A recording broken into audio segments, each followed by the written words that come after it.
하나님 아버지 감사합니다. 우리 함께 또 모여서 하나님께서 우리를 또 만지시고 치유하시고 하나님의 치유가 있을 때 우리가 하나님의 형상으로 다시 회복될 수 있음을 알아 그것을 구체적으로 알아가고 배워가기를 원합니다. 그리고 우리가 사람들을 이해하고 또 그 관계 안에서 이해할 수 없는 부분들을 볼 때 하나님께서 주시는 이 지혜로 그 사람들을 또 바라보게 하시고 또 어떤 상처와 어떤 아픔이 있어 그렇게 반응하고 그렇게 행동하는지에 대해 우리가 사람을 깊이 이해하고 그래서 하나님의 눈과 하나님의 마음으로 품고 또 긍휼히 여기고 또 사랑해주는 그런 우리 공동체가 되게 하여 주시옵소서. 더 성숙한 관계, 더 성숙한 교제가 이루어지게 하시고 교회뿐 아니라 가정 안에서도 자녀들을 이해하고 또 자녀들에게 지금까지는 어떻게 지금까지 했던 것에 대해서 하나님 앞에 회개하고 또 용서를 구하되 앞으로는 같은 실수, 같은 잘못을 반복하지 않도록 하나님 우리 가족들을 보호하여 주시고 더 아름답게 세워가 주시옵소서. 하나님의 은혜와 사랑으로 인해서 시간이 지날수록 더 행복한 가정으로 세워지기를 원합니다. 예수님 이름으로 기도드렸습니다. 아멘.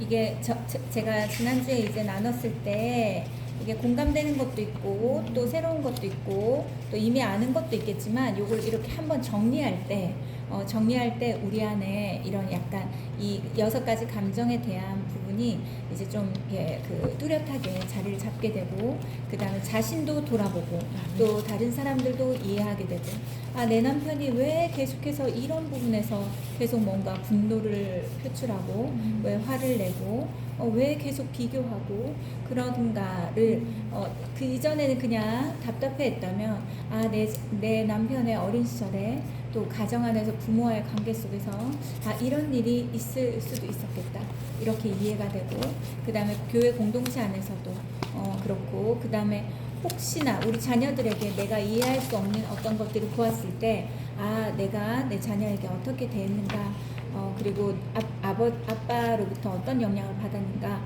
그것이 내 자녀에게 그것을 통해서 내 자녀에게 나타나는 모습이 이런 거구나. 그렇게 하면서 이제 이것들을 하나하나 이해해가고 이제 정리해갈 필요가 있습니다. 그렇죠? 네, 6번 이제 죄책감 6번째 감정입니다. 죄책감. 죄책감은 하나님은 이것만은 용서하지 않을 것이다. 이거요. 첫 번째 보면 자아가 강한 사람들이 많이 갖고 있는 상처다. 자아가 강하다는 건 뭘까요? 자존심이 엄청 강한 사람들 그렇죠? 자존심이 엄청 강한 사람들이 많이 갖고 있는 상처인데 내 자존심이 강하기 때문에 내가 내 스스로가 잘 용서가 안 되고 내 실수와 내 허물에 대해서 용납이 잘 안 되는 거예요. 그래서 하나님이 이것도 용서하실까? 이런 거예요. 네. 자기 기준으로 자기의 죄와 잘못을 또 실수를 보는 거죠. 밑에 보면 자아가 강해서 하나님의 은혜를 은혜로 받아들일 줄 모른다. 이 사람들은 죄책감에 사로잡혀 있는 사람은 어떠냐면 회개해도 마음이 불편해. 회개해도 마음이 개운치 않고 회개해도 마음이 뭔가 찜찜해. 뭔가 개운하지 않은 그런 것들이 있습니다. 왜냐하면 은혜를 은혜로 받아들이지 못하기 때문에. 밑에 모든 것을 자기식으로 판단합니다. 자기식으로 모든 것을 자기 식으로 판단하면서 하나님이 용서한다 해도 나의 판단이 들어가는 거예요. 하나님이 용서하시고 용납하시고 다시 기회를 주신다 해도 그래도 저 사람은 안 될 거야. 이런 것들이 있습니다. 그 다음에 밑에 이것은 하나님께서 용서하지 않을 것이다 라고 계속해서 이것만은 용서하지 않을 것이다 저것만 용서하지 않을 것이다 이렇게 이제 생각하게 됩니다. 그 다음 밑에 말이 은혜지 이런 일까지도 은혜로 용서해 주실 리가 없다 라고 스스로 판단하고 그 판단을 믿는다. 하나님의 용서를 믿기보다 자기 판단을 믿습니다. 이거는 엄청 믿음에서 벗어난 것이에요. 진짜 불쌍한 사람이에요. 교회는 다니지만 믿음에서 벗어나고 은혜에서 난 그 사람이 가장 불쌍한 사람이에요. 밑에 나 같은 사람은 교회 안 다니는 게 오히려 양심적인 일이다. 이게 굉장히 양심적으로 말하는 것 같지만 사실은 믿음 없는 말이고 하나님에 대한 불신이고 하나님의 은혜를 모르는 사람이 하는 말인 것입니다. 그래서 이런 사람은 교회 다니면 안 된다. 이런 사람이 교회를 다니면 나도 그 교회를 다니고 싶지 않다. 사람은 죄인이에요. 사람을 보고 무언가를 결정하고 선택할 수는 없습니다.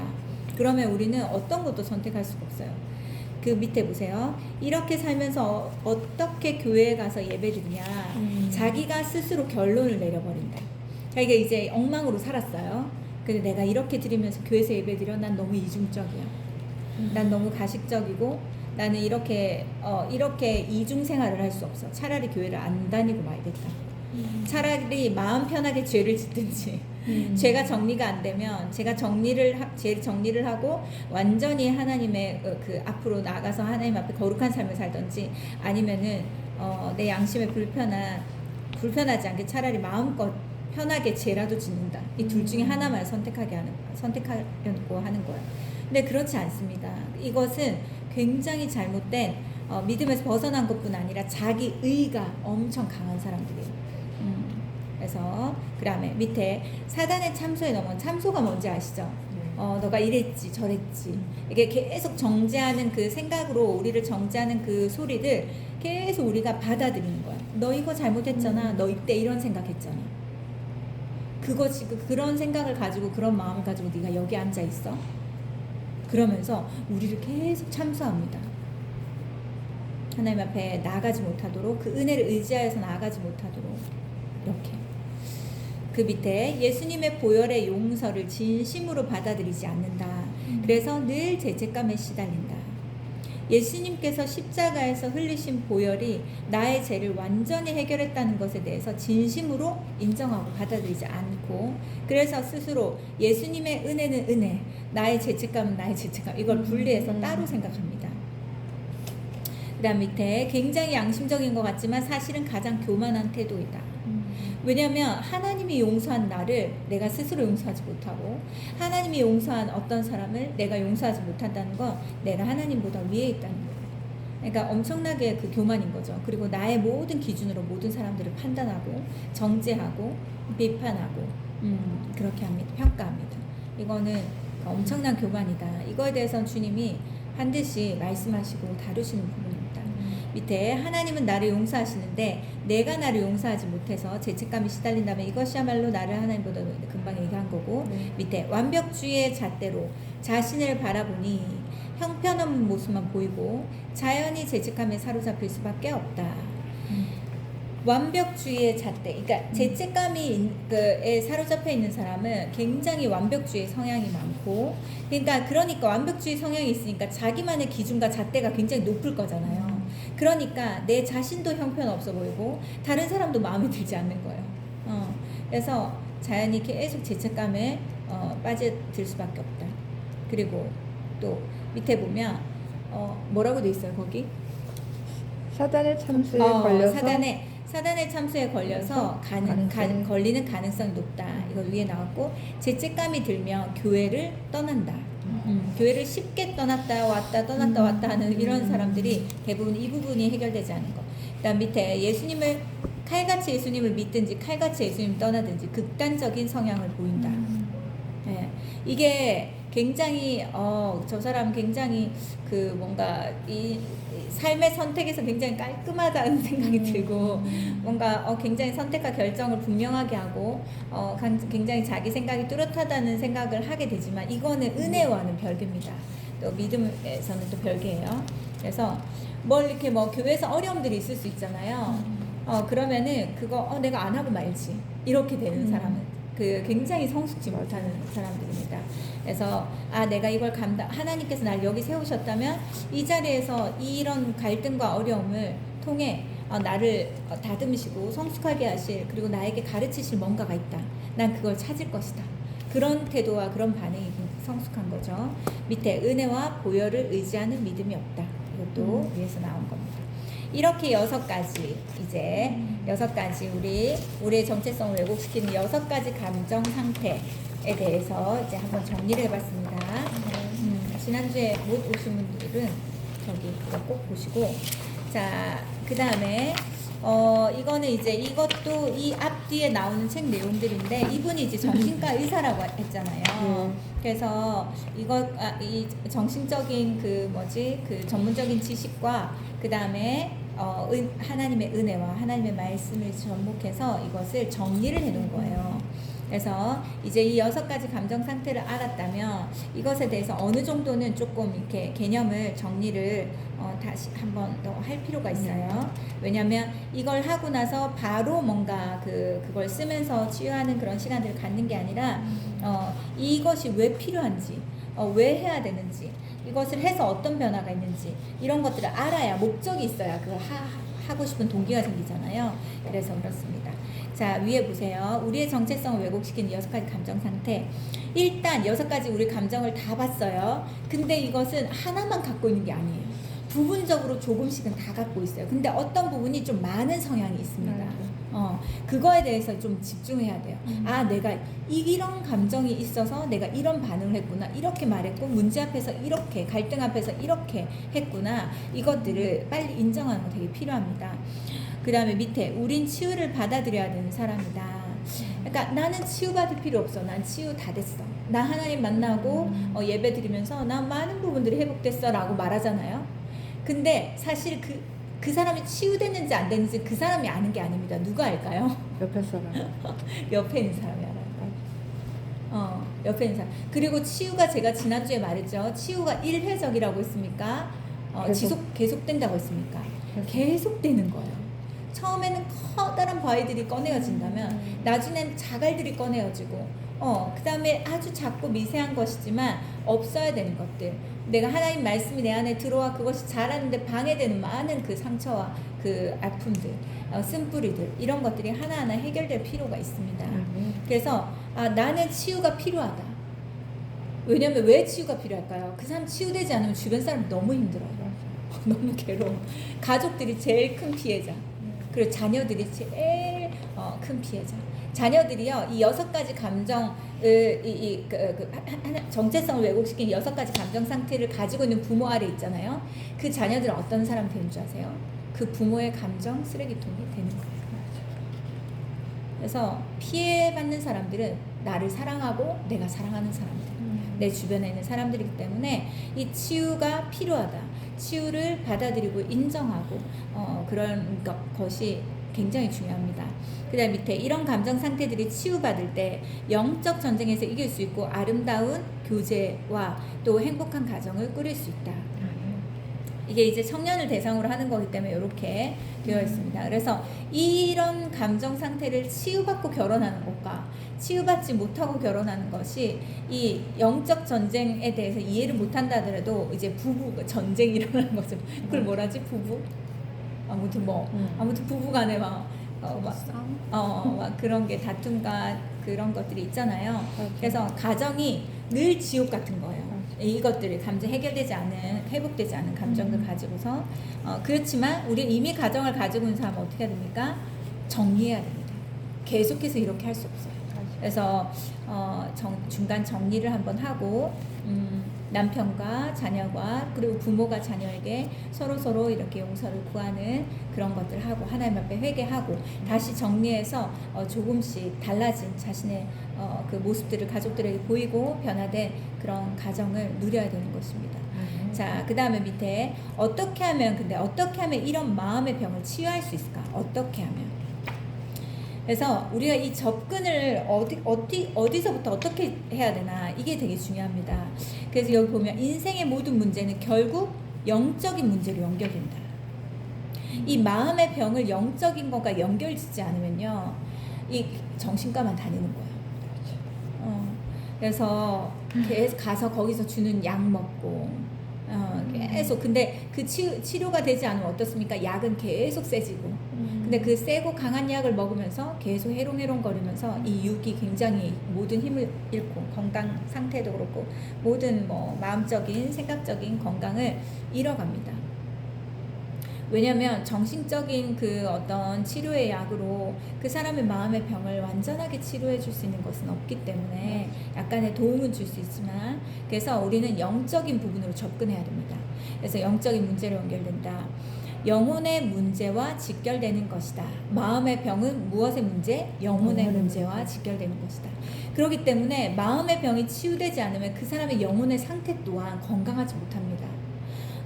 마음의 병을 가지고 있는 사람이 하나님의 은혜를 받는 것과 마음의 병이 치유된 받고 나서 하나님의 은혜를 받는 것과는 천지 차이예요. 왜 마음밭이 완전히 다르기 때문에. 밑에 말씀 같이 읽어볼게요. 시작. 우리의 싸움은 혈과 육에 대한 것이 아니요 정사와 권세와 이 어둠의 세상 주관자들과 하늘에 있는 악의 영들을 대함이라. 그래서 우리가 만약에 이게 영적인 문제라고 이해하지 못하면 맨날 싸우는 거예요. 육으로. 맨날 말로 싸우고 막 때리면서 싸우고 어떻게 하면 내가 옳다고 주장할까, 어떻게 하면 저 사람이 틀렸다고 내가 말할까. 육으로만 계속 접근하면 우린 지는 싸움을 싸우는 거예요. 그리고 초토화됩니다. 그냥 가정 전체가. 그 마음은 완전 난도질 당하고 서로 가장 사랑하는 사람에게 우리는 그렇게 하고 있는 거예요. 그래서 뭡니까? 혈과 육에 대한 것이 아니고 정사와 권세와 이 어둠의 세상들, 하늘에 있는 악한 영들에 대합니다.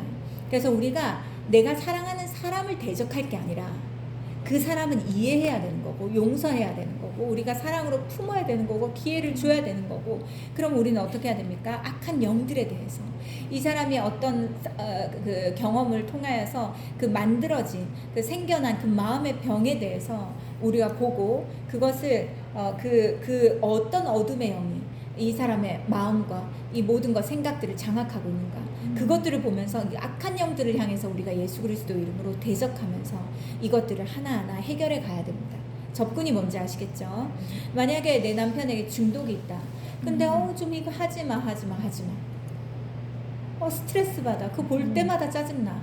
볼 때마다 마냥 싸워요. 그렇게 하는 것과 내 남편이 스스로 이것을 컨트롤하지 못하고 조절하지 못하는구나. 이것은 중독이다. 중독의 영에 대해서 예수 그리스도 이름으로 이 어둠의 영들을 우리가 대적하면서 남편을 예수님의 보혈로 덮으면서 하나님께서 긍휼히 여겨주시도록 간절히 기도하면서 남편을 위해 기도할 때 100마디 잔소리하는 것보다 훨씬 더 빨리 변화를 볼 수 있습니다. 그게 만약 가족들이 전체가 만약 그렇게 기도한다면 더 힘있게 그것들을 승리할 수 있는 거죠. 밑에 우리의 상처를 치유하시고 우리를 회복해 하시는 분이 성령님이심을 여기 이 말씀에서 말하고 있다. 보세요. 우리 결국은 우리를 치유하시는 분도 우리를 회복시키시는 분도 우리 안에 계신 성령님이에요. 우리 안에 예수님을 영접한 이후로 성령님이 우리 안에 다 계십니다. 근데 제가 예전에도 한번 얘기했지만 성령님의 두 손과 두 발과 입을 다 막고 아무것도 하지 마세요. 내 마음대로 살 거예요. 이렇게 하는 사람이 있는가 하면 성령님 이것에 대해서 도와주세요. 치유해 주세요. 회복시켜 주세요. 도와주세요. 함께 해주세요. 우리 가정의 모든 것에 개입하시고 간섭해 주세요. 이렇게 한다면 성령님이 자유롭게 우리의 삶 안에 개입하시고 함께 하시고 도우시고 치유하시고 회복시키십니다. 결국은 우리 안에 계신 성령님이 우리를 치유하시고 회복시키시는 그 모든 것들의 그것을 가지고 있습니다. 주도권을 가지고 있습니다. 그런데 중요한 건 우리가 그걸 원할 때, 왜냐하면 성령님은 인격적이시기 때문에 우리가 그걸 원할 때, 바랄 때 성령님이 우리 안에서 일하시고 가정 안에서 일하시고 관계 안에서 일하십니다. 그 밑에 크리스천은 모든 문제를 성령 안에서 바로 십자가 아래서 은혜 안에서 해결해야 한다. 모든 문제를 어디서요? 성령 안에서 십자가 아래서 은혜 안에서 해결해야 된다. 우리가요 문제의 자잘못을 따지고 내가 잘했다, 네가 잘했다, 내가 더 잘못했다, 네가 더 크게 잘못했다. 그러면요 이게 해결이 안 돼요. 왜냐하면 이번에 이 사건은 내가 더 잘못했을 수도 있지만 이전에 어떤 사건은 그 사람이 더 잘못했을 수도 있고 그러다 보면 그냥 흙탕물에 둘 다 뒹구는 거예요. 그 모든 문제를 우리 어디로 가지고 가야 됩니까? 하나님의 은혜 안으로, 또 십자가 아래로 가져가야 돼요. 그리고 하나님 보실 때 크고 작은 죄가 있습니까? 자잘못을 따지겠습니까? 하나님 보시기엔 모두 다 죄인인 거예요. 우리끼리 우리 기준으로 크고 작음을 우리가 스스로 만들어 놓는 것이지 하나님 보시기에는 다 불쌍한 죄인들이에요. 그걸 가지고서 하나님 앞에서 해결하지 않으면 우리는 그 문제에서 헤어나오지를 못합니다. 저희 부모님이 이제 저희 아빠가 외국에 오래 계셨다고 했잖아요. 가서 이제 딱 한국에 들어오면 저는 행복한 집이 딱 완성이 되는 줄 알았어요. 근데 아니겠죠. 왜냐하면 13, 14년을 떨어져 계셨기 때문에 그러니까 이게 안 맞는 거예요, 두 분은. 처음에 이제 초반에는 서로 사랑해서 이제 만남 시작하고 이 결혼 생활의 초반만 같이 있었기 때문에, 신혼 때만 같이 있었기 때문에 이게 이제 그때는 좋았는데 다녀와서 이제 서로 이제 맞춰서 살려니까 이게 쉽지 않잖아요. 그러니까 여러 가지 갈등과 다툼과 싸움들이 있었습니다. 그래서 제가 항상 집에 가기를 싫어했어요. 그런 다툼이 있는 그런 분위기와 그런 공기와 그런 게 너무 싫어가지고. 그래서 결국은 두 분이 여러 어려운 가정이 있었지만 이혼을 하기로 결정을 하셨습니다. 그리고는 제가 여하튼 아빠가 제 옆에 있었던 게 아니라 엄마가 제 옆에 있었잖아요.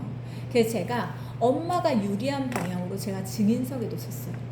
두 분이 다툼이 너무 크셔가지고 뭔가 안 맞으셔가지고. 그래서 이제 그냥 도장만 찍으면 엄마에게 가장 유리한 조건으로 이제 이혼이 다 결정이 되는 거예요. 근데 그때 우리 교회에서 특별 새벽 기도를 하고 있었어요. 그래서 엄마가 마지막으로 특별 새벽 기도를 가고 싶다. 그래서 이제 갔는데 아빠도 같이 가신 거예요.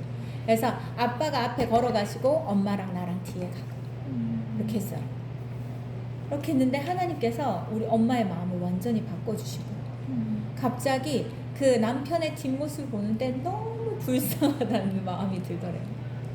그러면서 내가 이 남편을 놓으면 이 남편이 어떻게 살지에 대해서도 너무 불쌍하고, 그 다음에 또 저희 아빠가 또 엄마를 엄청 사랑하는 그런 게 있었거든요.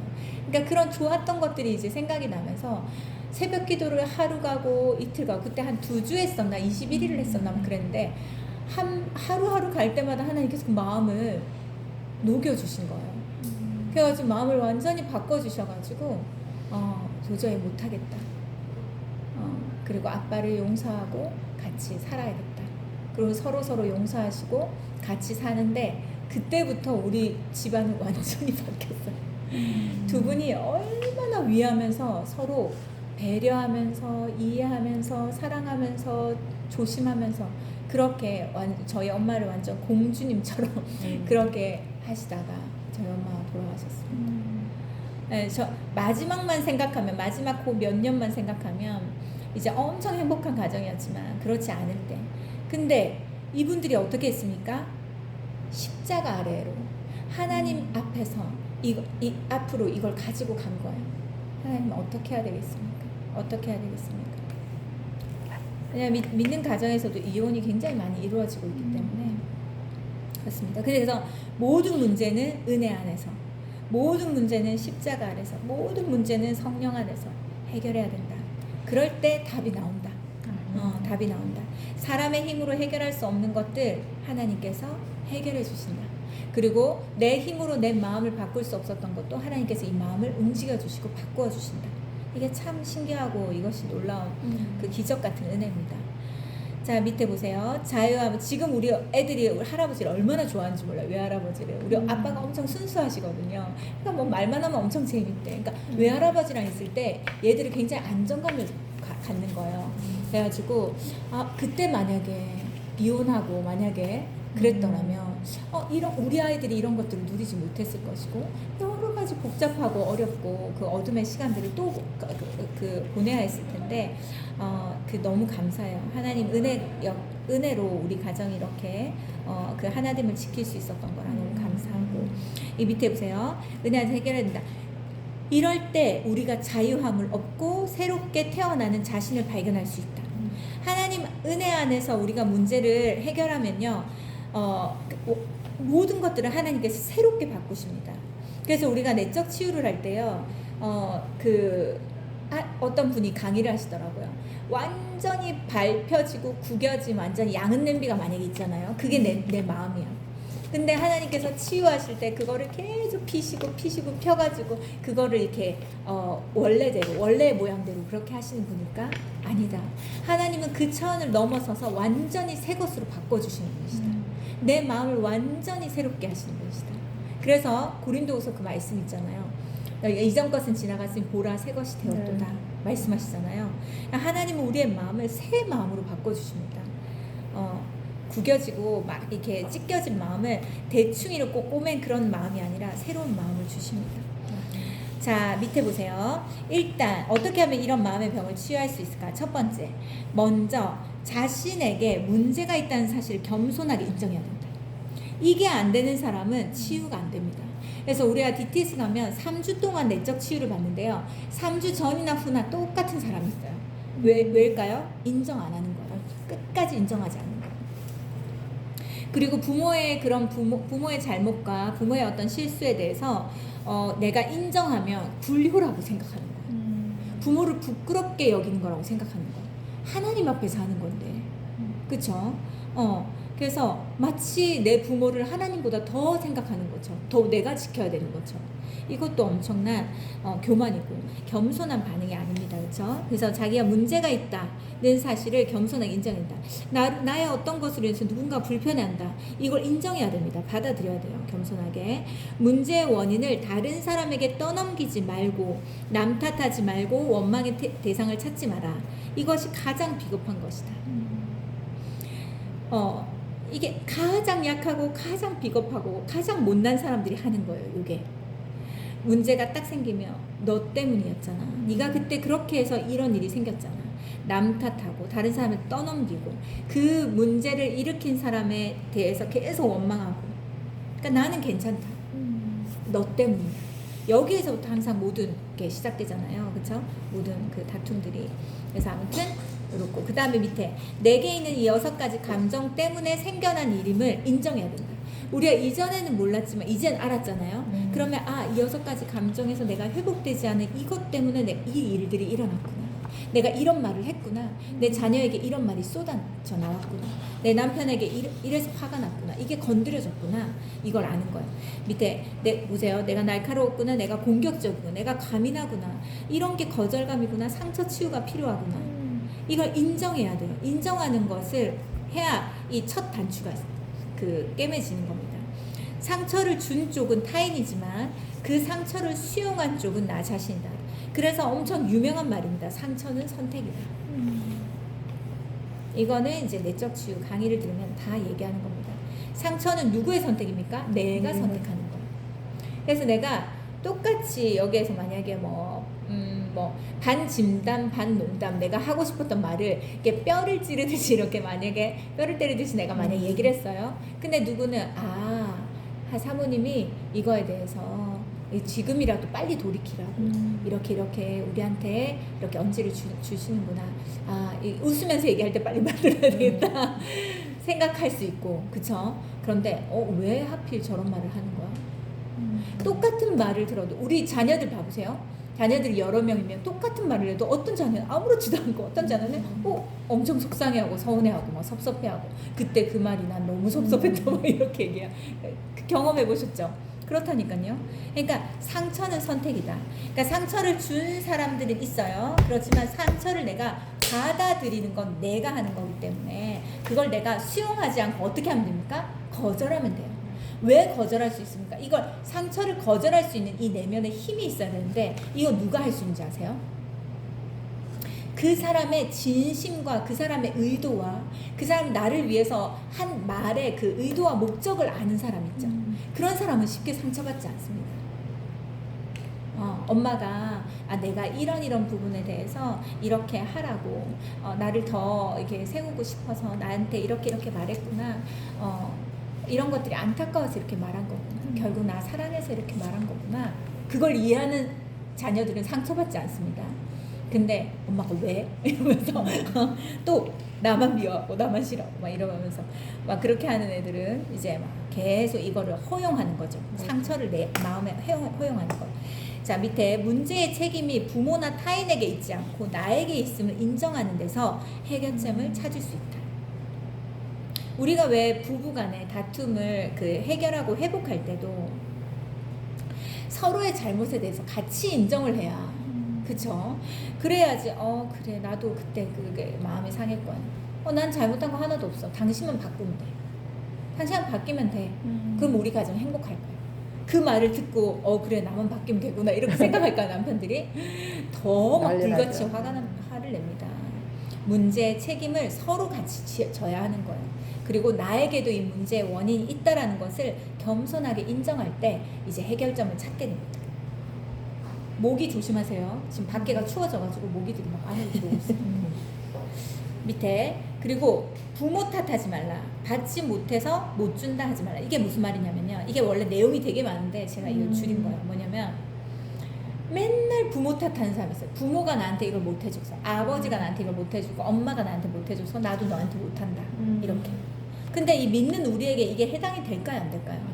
우리에게는 하나님 아버지가 있어요. 부모의 태를 통해서 우리가 태어났지만 하나님께서 우리를 만드신 거예요. 우리에게는 하나님의 형상이 있고 하나님의 성품이 있고 하나님의 DNA가 있어요.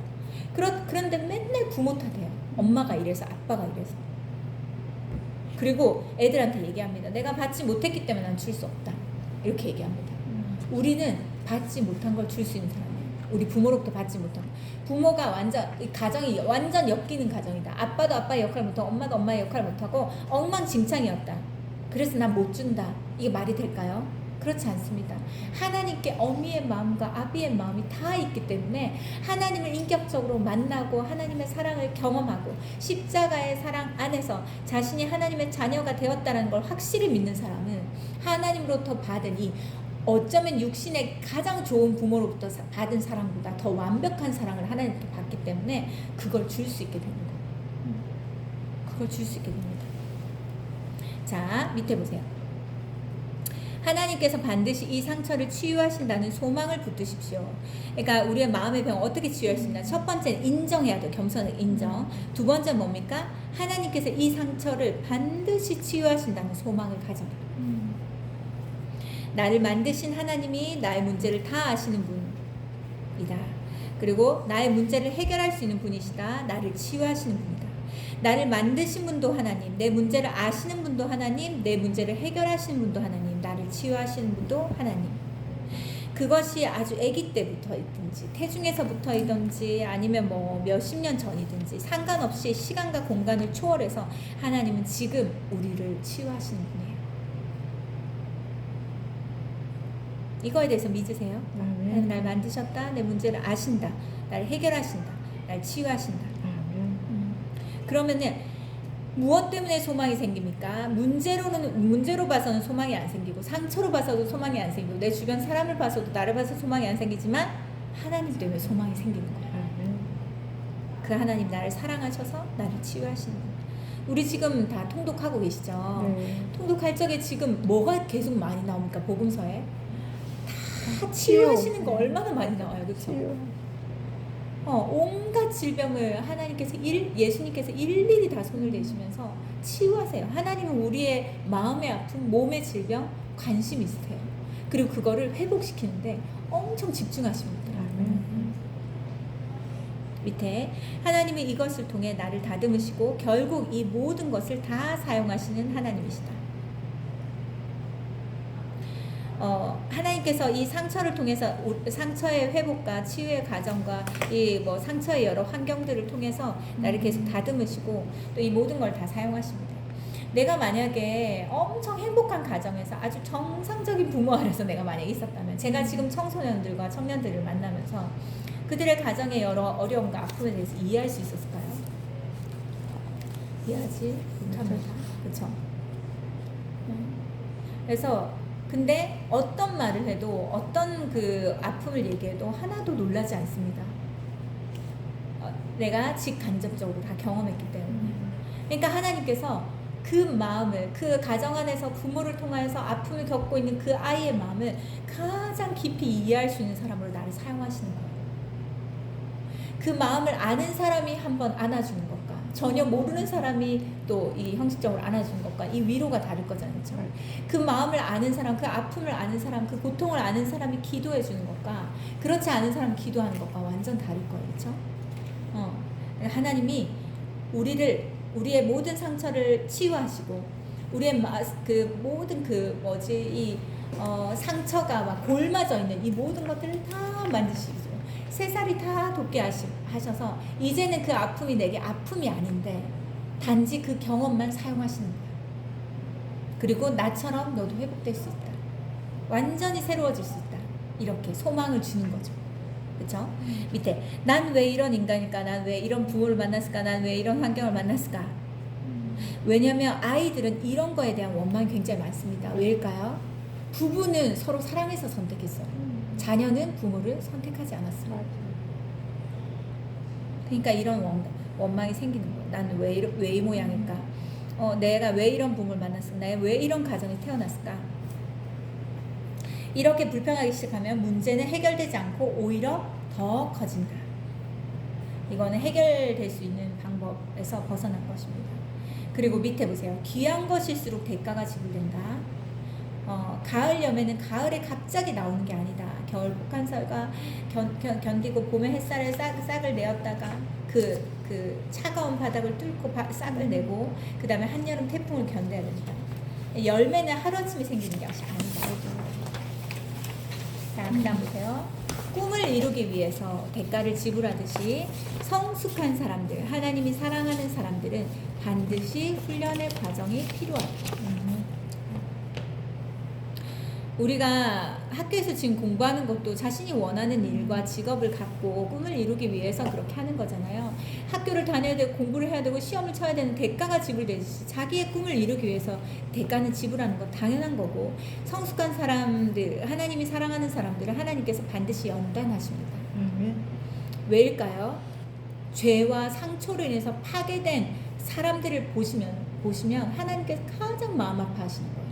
그것들을 어떻게든 회복하기를 원하시는 겁니다.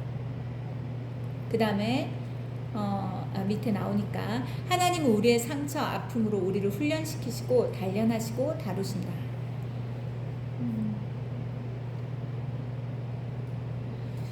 근데 이제 제가 치유 상담을 하다 보면 이 밑에 내용이 나오는데, 하나님이 나를 사용하시려고 이런 아픔을 주신 건가? 그런 하나님에 대한 원망이 생기고, 그런 하나님이라면 나는 믿고 싶지 않다. 상처가 너무 깊은 사람일 경우에 그렇습니다. 근데 왜 그럴까요? 하나님이 우리에게 상처를 주신 겁니까? 세상에서 우리가 상처를 받은 거예요. 근데 세상에서 왜 우리는 상처를 받아야 됩니까? 세상에 있는 모든 사람들이 다 죄인이기 때문에, 다 어둠의 자녀들, 다 죄인이기 때문에 서로 긁고 핥히고 찌르고 이렇게 하는 거예요. 밟고 누르고. 상처는 하나님이 주신 것이 아니에요. 죄인들끼리 서로 주고받은 이 상처를 하나님은 긍휼히 여기셔서 그것을 치유하시고 그 모든 것들을 통해서 우리를 단련하시고 훈련하셔서 우리를 온전하게 다시 회복시키시는 것, 그게 하나님이 하시는 일입니다. 왜 이런 상처를 주셔서 날 사용하시려나? 세상은 죄가 가득하고 모두 상처를 갖고 있어서 모두 상처받는 것은 당연하다. 다만 상처 준 사람을 원망하는 사람이 될 것인지, 상처를 회복하고 성숙한 사람이 될 것인지는 우리의 선택이다. 평생 원망하면서 사는 사람이 있어요. 왜 할머니들 보면 입만 열면 막 힘든 거 얘기 쏟아내는 사람들 있잖아요. 평생 그러다가 돌아가세요. 얼마나 불쌍한 인생이에요. 빨리 용서하고 내 마음에 빨리 평안함을 찾고 좋은 거, 즐거운 거, 행복한 거에 집중해도 인생이 그렇게 길지 않은데 맨날 누군가 원망하고 미워하다가 인생 전체를 그냥 다 보내버리는, 얼마나 불쌍한 인생입니까? 그렇죠? 밑에 상처와 아픔은 하나님께로 이끄는 통로가 된다. 그러니까 내가 손댈 수 없고 내가 뭔가 손쓸 수 없고 내가 회복할 수 없는 내 상처와 아픔, 그것을 내가 스스로 인정하면 하나님 저 여기 아파요, 이때 힘들었어요, 이때 괴로웠어요, 이때 고통스러웠어요 라고 하나님을 찾게 되는 계기와 기회가 된다는 것입니다. 밑에 상처 자체는 독이 되지만 이것을 가지고 하나님께로 가면 놀랍도록 성숙한 사람이 될 수 있다. 상처를 내버려두면 이게 가시가 돋쳐있는 사람으로 누군가가 그 사람은 다가갈 때 아픕니다. 독이 됩니다. 근데 그것이 다듬어지고 회복이 되면 엄청난 성숙한 사람으로 많은 사람들에게 행복과 기쁨을 줄 수 있는 사람, 누구보다도 자신이 가장 행복한 삶을 살아갈 수 있고 내 사랑하는 가족들을 가장 행복하게 하는 사람으로 살아갈 수 있습니다. 또 밑에 보세요. 상처와 아픔, 고난은 결국 예수님을 닮아가는 통로이자 축복이고 하나님의 원래 만드신 하나님의 형상이 회복된다. 자, 이게 상처와 아픔과 고난이 다 안 좋은 것만은 아닙니다. 그것을 수많은 죄와 상처로 인해서 이 모든 내가 잃어버린 하나님의 형상들을 이 치유하는 과정을 통해서 다시 찾아가는 거예요. 다시 회복시키시는 겁니다. 그래서 왜곡된 하나님의 형상을 다시 되찾는 것입니다. 밑에 세 번째는 우리가 첫 번째는 인정하는 거 필요하고, 두 번째는 치유하시는 하나님에 대한 소망을 가져야 되고 기대하고, 세 번째는 아픔과 상처를 준 사람을 용서합니다. 용서할 때 모든 영향력이 끊어집니다. 용서할 때. 그래서 진짜 내가 이성적으로 생각해서 용서가 되어서 용서하는 것이 아니에요. 밑에 보세요. 용서는 우리 힘으로 할 수 없다. 왜냐면 그 사람이 와가지고 잘못했다 말하지 않는데 내가 혼자 용서하는 게 무슨 의미냐 생각할 수 있잖아요. 그리고 미안하다고 하지 않는데 나 혼자 용서하니까 억울하고. 근데 우리 힘으로 할 수 없다. 밑에 십자가에서 예수님의 눈으로 상처 준 사람을 바라보아야 용서할 수 있다. 십자가에서 예수님이 돌아가셨을 때 자신의 십자가에 못 박은 사람을 향해서 뭐라고 말했습니까? 저들이 자신이 지금 하는 것을 알지 못한다 라고 얘기했어요. 또 그들의 죄를 용서해 달라고 합니다. 십자가에서 예수님의 눈으로 그 자신을 못 박았던 사람들을 보았던 예수님처럼 우리도 십자가에서 예수님의 눈으로 그 사람들을 보아야 됩니다. 그리고 용서는 결정이고 선택이고 선포예요.